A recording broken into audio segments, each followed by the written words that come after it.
ইসরায়েলের বিরুদ্ধে আরব লীগের অবস্থান, মহাসচিবের বার্তা। দর্শক, অবশেষে ঘুম ভাঙলো আরব নেতাদের। ইসরায়েলের বিরুদ্ধে একটি বার্তা দিয়েছে আরব নেতারা।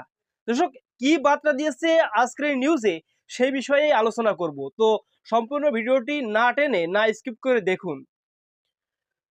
দর্শক, দায়িত্ব জ্ঞানহীন সামরিক উস্কানির মাধ্যমে সিরিয়া ও লেবাননকে অস্থিতিশীল করার চেষ্টায় ইসরায়েল।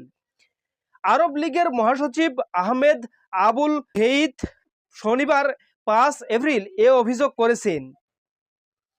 বলেছেন, যা আন্তর্জাতিক আইনগত নিয়মের স্পষ্ট অবজ্ঞা। এক বিবৃতিতে আবুল হেইত দুঃখ প্রকাশ করে বলেন, বিশ্বব্যাপী নিষ্ক্রিয়তা ইহুদিবাদী রাষ্ট্রকে আরও শক্তিশালী করেছে। কিন্তু দর্শক, লক্ষ্য করলে দেখা যায়, বিশ্ব যখন ইসরায়েলের এই অমানবিক হামলার প্রতিবাদ করছে, তখন কিন্তু আরব নেতারা ঘুমিয়ে রয়েছে। অবশেষে তারাই পুরো বিশ্বকে নিন্দা করছে।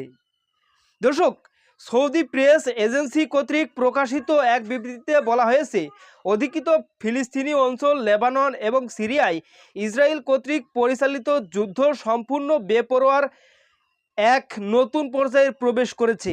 ইচ্ছাকৃতভাবে স্বাক্ষরিত চুক্তিতে ইসরায়েল লঙ্ঘন করেছে। তারা দেশগুলোতে আক্রমণ করছে এবং আরও বেসামরিক নাগরিককে হত্যা করছে।